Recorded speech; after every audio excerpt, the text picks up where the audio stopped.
नमस्कार dear students, आज हम पढ़ेंगे मैथ्स NCERT बुक का चैप्टर 5 जो है अंडरस्टैंडिंग एलिमेंट्री शेप्स यानी प्रारंभिक आकारों को समझना। आज हम जो टॉपिक्स कवर करेंगे वो हैं ट्रायंगल्स, उसके बाद हम पढ़ेंगे क्वाड्रिलेटरल्स, उसके बाद हम पढ़ेंगे पॉलीगन्स, उसके बाद हम पढ़ेंगे 3D शेप्स के बारे में। 3D शेप्स, 3D शेप्स का मतलब होता है 3 डायमेंशनल शेप्स। चलिए शुरू करते हैं। सबसे पहले आज हम ट्रायंगल्स के बारे में पढ़ेंगे। अब ट्रायंगल क्या होता है आप सबको पता ही है। Triangle means try, and try मतलब क्या होता है? 3 एंगल्स। लाइक ये आपका जो फिगर है ये कैसा है? ट्रायंगल, जिसमें 3 साइड्स हैं, 1 2 3 और 3 एंगल्स हैं, 1 2 एंड 3। एक और फिगर आपको दिखाते हैं। ये भी आपका एक ट्रायंगल है जिसमें 1 2 3 साइड हैं और 1 2 3 एंगल्स हैं। ऐसे हमारे पास बहुत तरीके के ट्रायंगल्स होते हैं जिनको आज हम पढ़ेंगे। अब ट्रायंगल्स को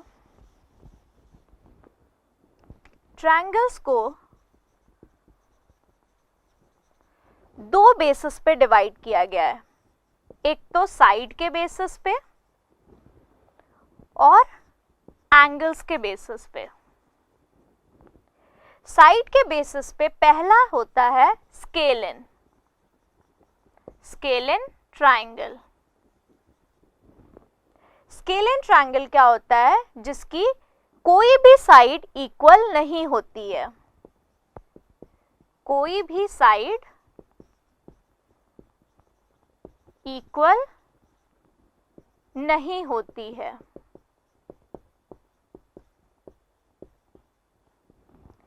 लाइक आपने ये वाला ट्रायंगल देखा था, ये साइड और ये साइड, कोई भी साइड सेम नहीं है, तो ऐसे ट्रायंगल को हम बोलते हैं स्केलिन ट्रायंगल।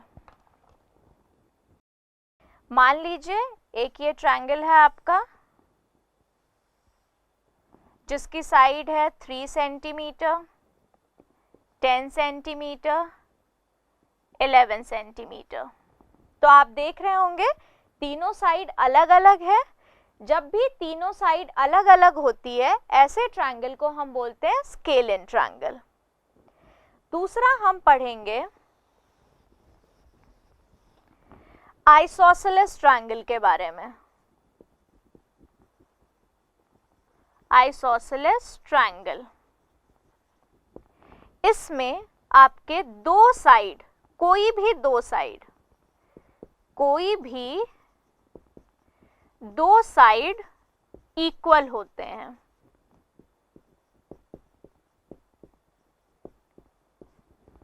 लाइक आप अगर ये वाला ट्रायंगल देखेंगे तो इसमें ये वाला साइड और ये वाला साइड इक्वल है, बट ये साइड अलग है।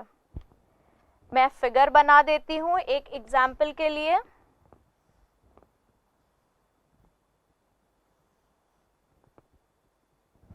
मान लीजिए ये 4 सेंटीमीटर है, ये भी 4 सेंटीमीटर है और ये 6 सेंटीमीटर है। तो आप देख रहे हैं 2 साइड हमारी इक्वल आ रही है और एक साइड अलग है।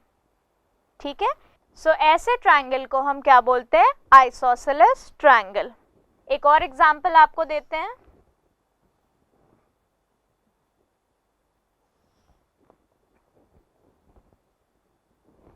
अगर मान लीजिए ये 5 सेंटीमीटर है, ये भी 5 सेंटीमीटर है और ये 4 सेंटीमीटर है, तो आप देख रहे होंगे ये दोनों साइड इक्वल है बट ये अनइक्वल है। इस तरीके के ट्रायंगल को हम क्या बोलते हैं? आइसोसेलेस ट्रायंगल बोलते हैं। थर्ड टाइप होता है हमारा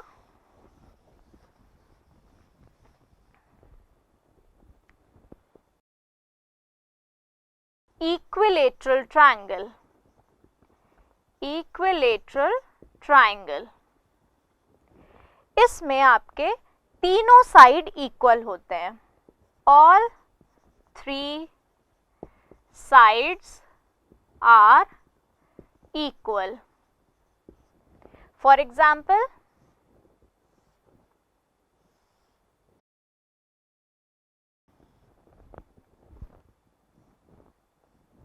ये आपका एक ट्रायंगल है। मान लीजिए अगर ये 4 सेंटीमीटर का है तो ये भी 4 सेंटीमीटर होगा और ये भी 4 सेंटीमीटर होगा। तो जो भी ट्रायंगल, ऐसा कोई भी ट्रायंगल जिनके तीनों साइड इक्वल होते हैं, उन्हें हम क्या बोलते हैं? इक्विलेटरल ट्रायंगल बोलते हैं। तो हमने on the basis of side जो 3 ट्रायंगल के बारे में हमने पढ़ा, फर्स्ट होता है स्केलिन,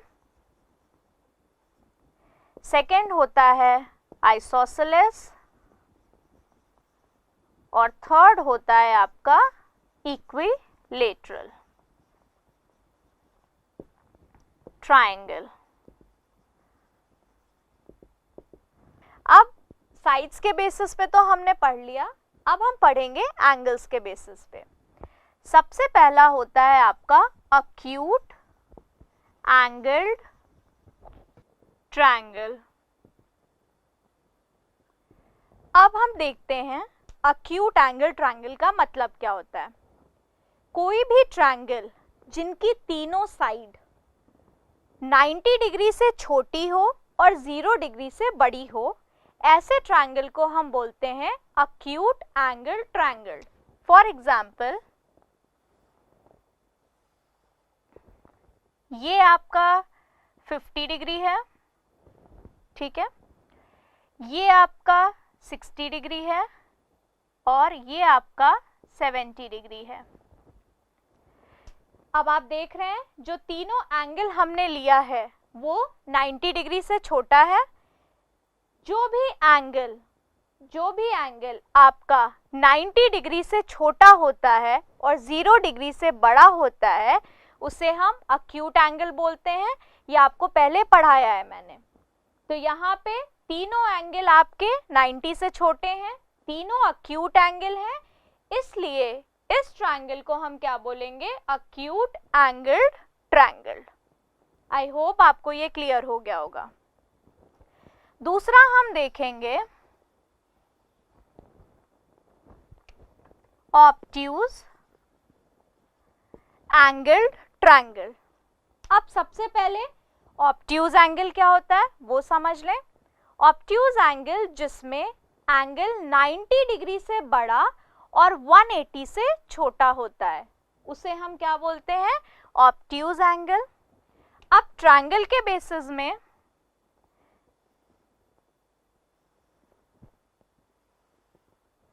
ये हमने एक ट्रायंगल बनाया। मान लीजिए ये आपका है 130 डिग्री। तो आप देख रहे हैं कोई भी एक एंगल ऑब्ट्यूज होना चाहिए। ये दोनों मेरे जरूरी नहीं है कि ऑब्ट्यूज होंगे, ये अक्यूट भी हो सकते हैं। यहाँ पे एक एंगल को ऑब्ट्यूज होना जरूरी है। तो आप देख रहे हैं 130 एक ऑब्ट्यूज एंगल है जो 90 से बड़ा है और 180 से छोटा है। तो ऐसे ट्रायंगल जिनमें एक एंगल ऑब्ट्यूज एंगल होता है उसे हम क्या बोलते हैं? Obtuse angle triangle. लास्ट हम पढ़ेंगे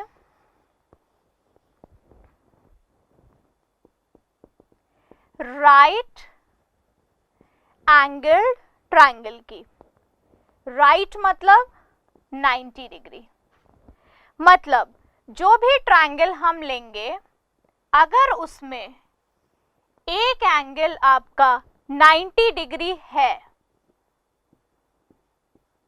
तो ऐसे ट्रायंगल को हम क्या बोलते हैं? Right angled triangle. कोई भी एक एंगल 90 डिग्री होना जरूरी है। तो आई गेस आपको समझ आ गया होगा।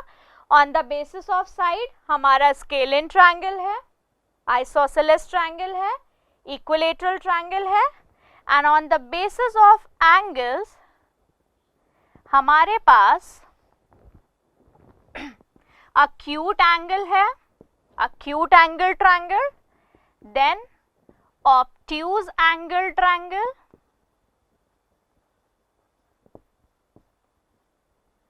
and then right angled triangle। अब इसमें एक और आपके बुक में दे रखा है आइसोसेलेस राइट एंगल्ड ट्रायंगल। अब इसका मतलब हम समझ लेते हैं। इसमें आपका एक एंगल 90 डिग्री होना चाहिए,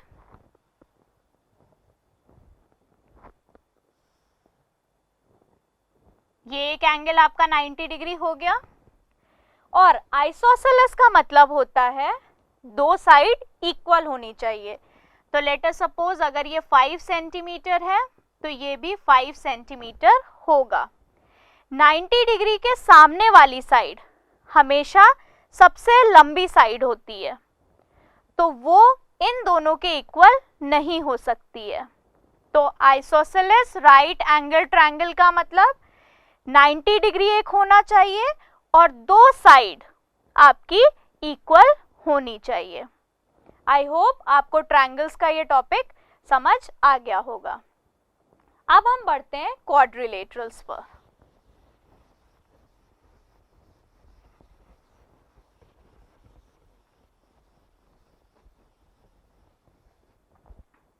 क्वाड्रिलेटरल्स, क्वाड्रिलेटरल्स में हम यहाँ 4 साइड्स के बारे में बात करेंगे। क्वाड्रिलेटरल्स मतलब होता है 4 साइड्स विथ 4 एंगल्स। सबसे पहला आपने ये फिगर आप देख रहे हैं, इसमें ये फेस जो आपको दिख रहा है ये कैसा दिख रहा है? आई होप आप बहुत इजीली बता सकते हो, ये आपको एक स्क्वायर की तरह दिख रहा है। क्यों स्क्वायर की तरह दिख रहा है? क्योंकि इसके सारे sides, I mean all the 4 sides, ये क्या है? इक्वल है। तो सबसे पहले हम पढ़ेंगे स्क्वायर के बारे में। स्क्वायर में क्या होता है?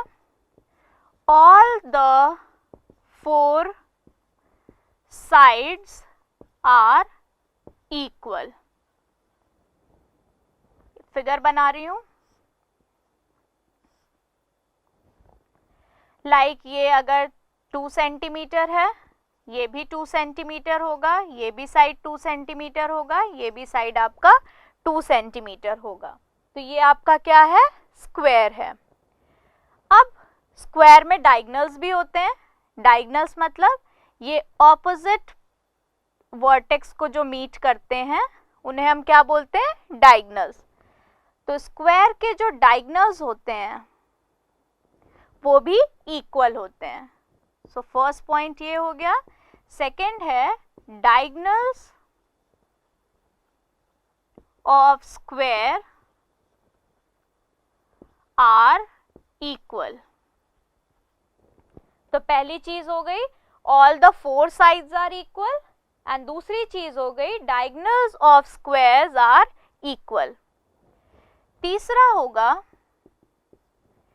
Diagonals bisect each other. Bisect each other. पिछले भाग में मैंने आपको बाइसेक्ट का मतलब बताया था, इक्वल हाफ में डिवाइड करना। अगर ये लाइन 6 सेंटीमीटर की है तो ये 3 सेंटीमीटर और 3 सेंटीमीटर में डिवाइड होगी अगर कोई बाइसेक्टर है तो बाइसेक्ट का मतलब होता है इक्वल हाफ में डिवाइड करना। तो डायगोनल जहां पे मिलते हैं तो ये साइड और ये साइड इक्वल है, ये साइड और ये साइड इक्वल होती है, ठीक है। नेक्स्ट पॉइंट, स्क्वायर के सारे एंगल 90 डिग्री होते हैं।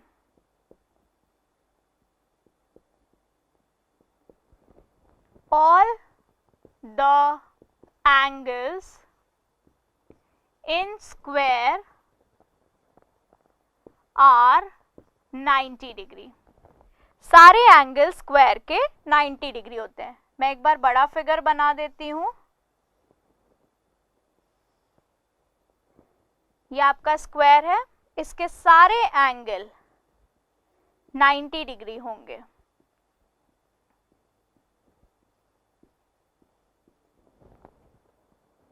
तो हमने स्क्वायर के बारे में 4 पॉइंट पढ़ा। All the 4 sides are equal, चारों साइड इक्वल होते हैं। Diagonals of squares are equal, square के जो दोनों डायगोनल है वो इक्वल होते हैं। Diagonal bisect each other, that means ये जो भी लाइन है जहां पे ये मिल रहा है वो उसको 2 इक्वल भाग में डिवाइड करेंगे। All the angles in the square are 90 degree, सारे एंगल स्क्वायर के कितने होते हैं? 90 डिग्री होते हैं। अब हम पढ़ेंगे नेक्स्ट क्वाड्रिलेटरल के बारे में।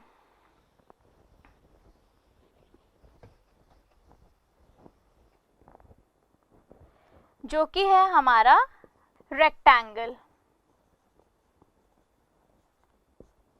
अब जैसे आप ये बोर्ड देख रहे हैं, ये बोर्ड आपका रेक्टेंगल के शेप में है। रेक्टेंगल क्या होता है? जिसमें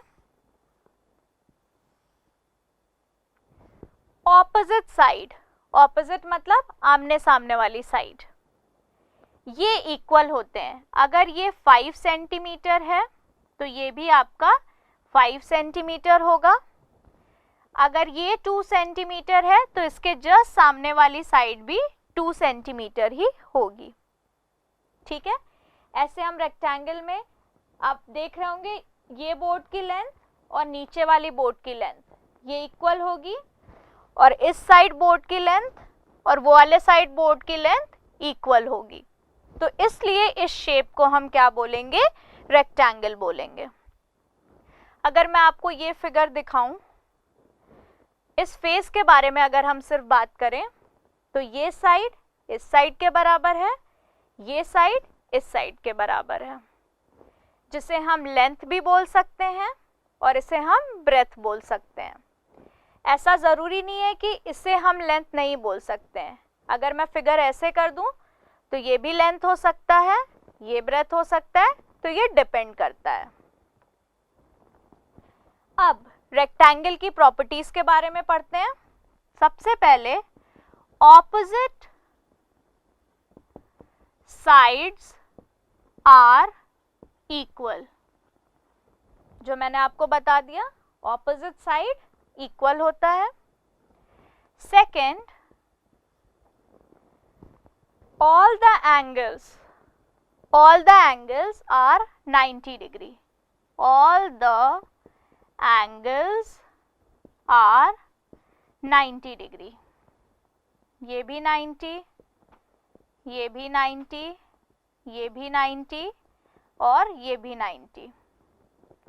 पिछले भाग में मैंने आपको परपेंडिकुलर लाइन बताया था जो 90 डिग्री होता है, तो आपको बताया था मैंने ये वाला लाइन 90 डिग्री यहाँ पे है, इसी तरह ये भी 90 डिग्री, ये भी 90 डिग्री और ये भी 90 डिग्री है।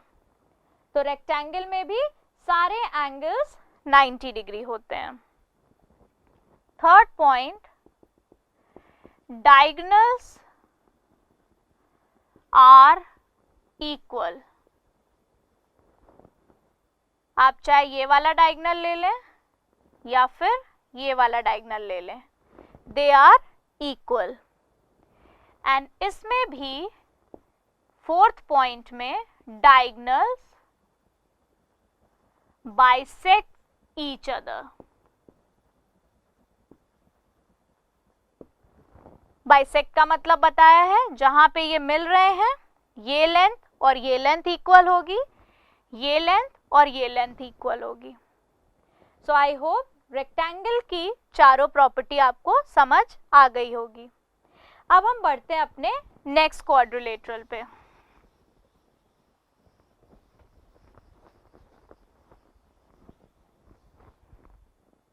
नेक्स्ट क्वाड्रिलेटरल है हमारा पैरेललोग्राम।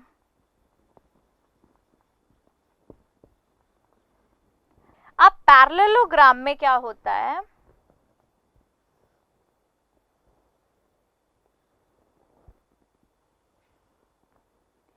पैरेललोग्राम की भी ऑपोजिट साइड इक्वल और पैरेलल होती है।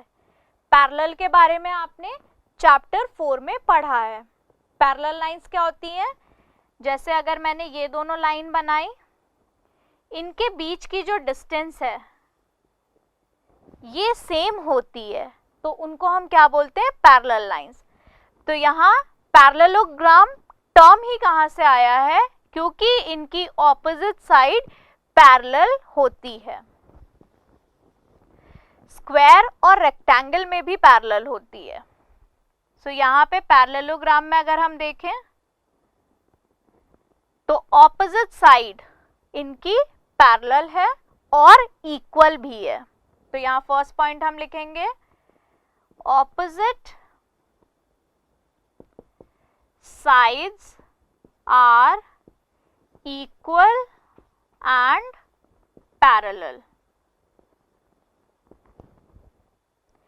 आप इस पैरेललोग्राम को नाम भी दे सकते हैं। मान लीजिए मैंने नाम दे दिया ए B C D.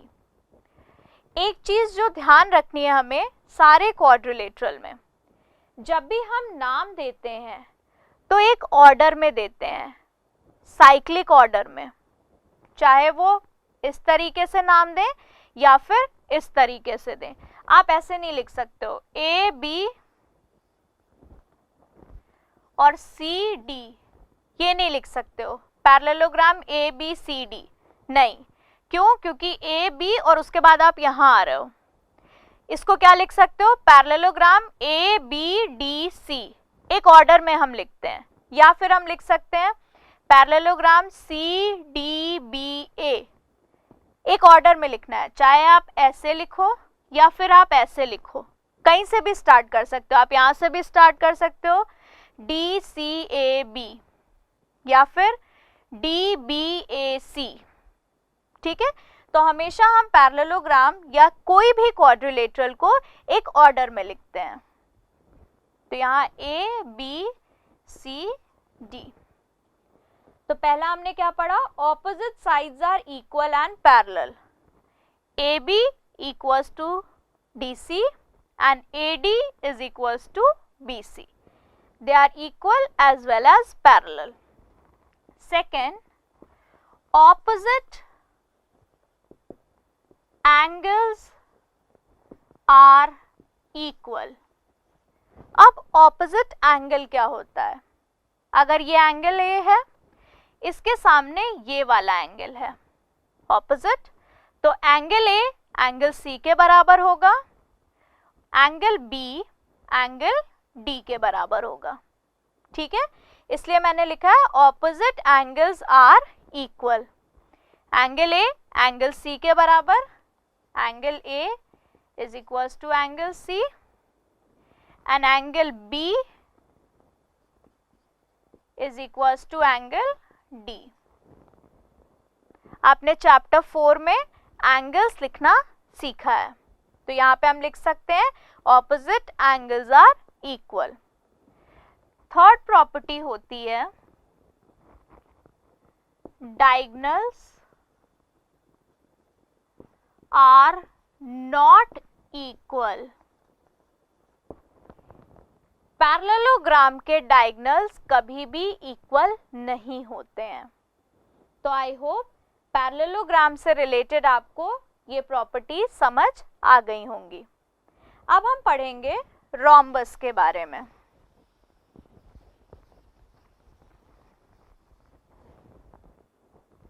Four type है हमारा रोम्बस।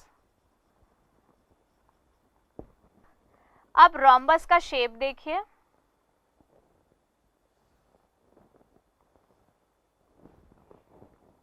रोम्बस के चारों साइड इक्वल होते हैं। अगर मैं मार्क कर दूं ए बी सी डी, तो A B equals to B C is equals to C D is equals to D A. ठीक है, चारों साइड आपके इक्वल होते हैं रोम्बस में। अब मुझे बताइए कौन सा फिगर है जिसमें चारों साइड इक्वल होता है? तो आप बोलेंगे स्क्वायर। यस, स्क्वायर में भी चारों साइड इक्वल होते हैं, बट रोम्बस और स्क्वायर में डिफरेंस क्या होता है वो समझिए। आपको मैंने पढ़ाया स्क्वायर के डायगोनल्स भी इक्वल होते हैं, बट रोम्बस के डायगोनल इक्वल नहीं होते हैं। एक डायगोनल बड़ा, एक डायगोनल छोटा होता है। अब ये बड़ा और ये छोटा हो सकता है, या फिर ये बड़ा और ये छोटा हो सकता है। ठीक है, तो सबसे पहली प्रॉपर्टी क्या है? All sides are equal. ठीक है, जो कि स्क्वायर में भी होती है। सेकेंड पॉइंट यहाँ पे जो इम्पोर्टेंट है, जिससे हमें ये समझ आता है कि स्क्वायर और रोम्बस सेम नहीं होते हैं, वो क्या है? Diagonals are not equal in rhombus. Rhombus में आपके डायगोनल्स इक्वल नहीं होते हैं। ये सबसे इंपॉर्टेंट पॉइंट होता है रोम्बस और स्क्वायर के बीच में। स्क्वायर के डायगोनल्स इक्वल होते हैं, बट रोम्बस के डायगोनल इक्वल नहीं होते हैं। Third point, diagonals bisect each other. ठीक है, बाइसेक्ट आपको बता रखा है, ये पॉइंट है। मान लीजिए ये m है, तो AM is equals to MC and DM is equals to MB। ठीक है, तो diagonals bisects each other at, अब यहाँ पे एक पॉइंट एक्स्ट्रा ऐड कर रही हूं, एट 90 डिग्री। ये सारे एंगल्स जो बनेंगे ये सब कितने होंगे? 90 degree. So diagonals bisect each other eight right angle. I hope rhombus से रिलेटेड ये तीनों प्रॉपर्टी आपको क्लियर हो गई होंगी। अब हम पढ़ेंगे लास्ट क्वाड्रिलेटरल के बारे में, जो है हमारा ट्रेपेजियम।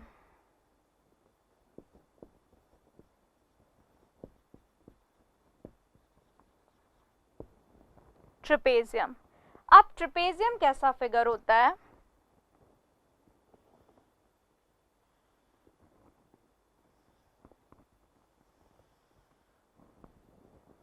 ये एक फिगर बनाया मैंने,